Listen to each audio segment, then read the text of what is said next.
This video demonstrates how to remove and replace a compressor from a Graco RTX 1400, 2000, 2500. These are the tools that you will need. Push the on/off switch to the off position and wait 7 seconds for power to dissipate. Unplug the sprayer. For an RTX 1400, relieve pressure by triggering the gun into the material hopper and then open the air control valve. For the RTX 2000 and 2500 units, relieve pressure by opening the gun prime valve. Empty and remove the hopper. Remove the 4 7/16 bolts that attach the sprayer handle. Remove the handle. Remove the 2 3/8 bolts and the top number 3 Phillips screw that are holding the toolbox to the frame. Then slide the toolbox out. Remove the remaining number 3 Phillips head screws that secure the 2 shrouds together. Remove the access panel 3/8 bolt and move the access panel out of the way to remove the 3/8 bolt that secures the shroud. Remove both shrouds. Remove the pump securing screw. Remove the pump securing plate.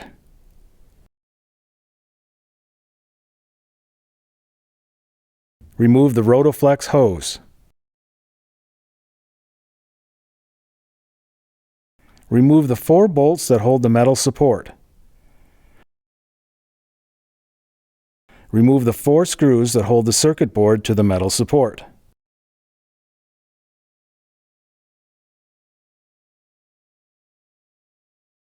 Disconnect the white and black motor wires.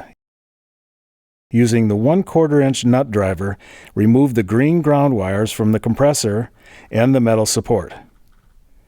Disconnect the hose that runs from the compressor to the regulator. Disconnect the black hose from the check valve. Remove the screw that holds the compressor to the air cylinder. Lift the compressor out of the sprayer. Using 2 9/16 inch wrenches, remove the compressor from the metal support plate.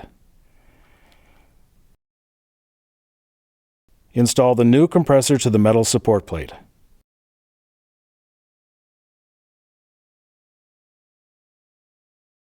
Place the new compressor assembly onto the sprayer.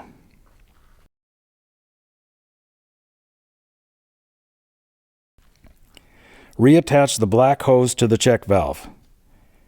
Reattach the air hose to the regulator. Secure the air cylinder to the compressor.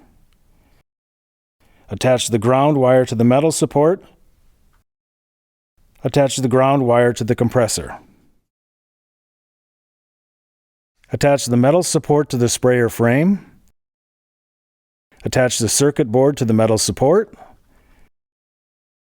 Reconnect the motor black and white wires.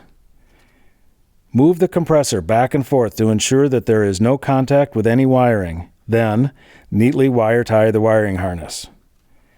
Reinstall the Rotoflex hose.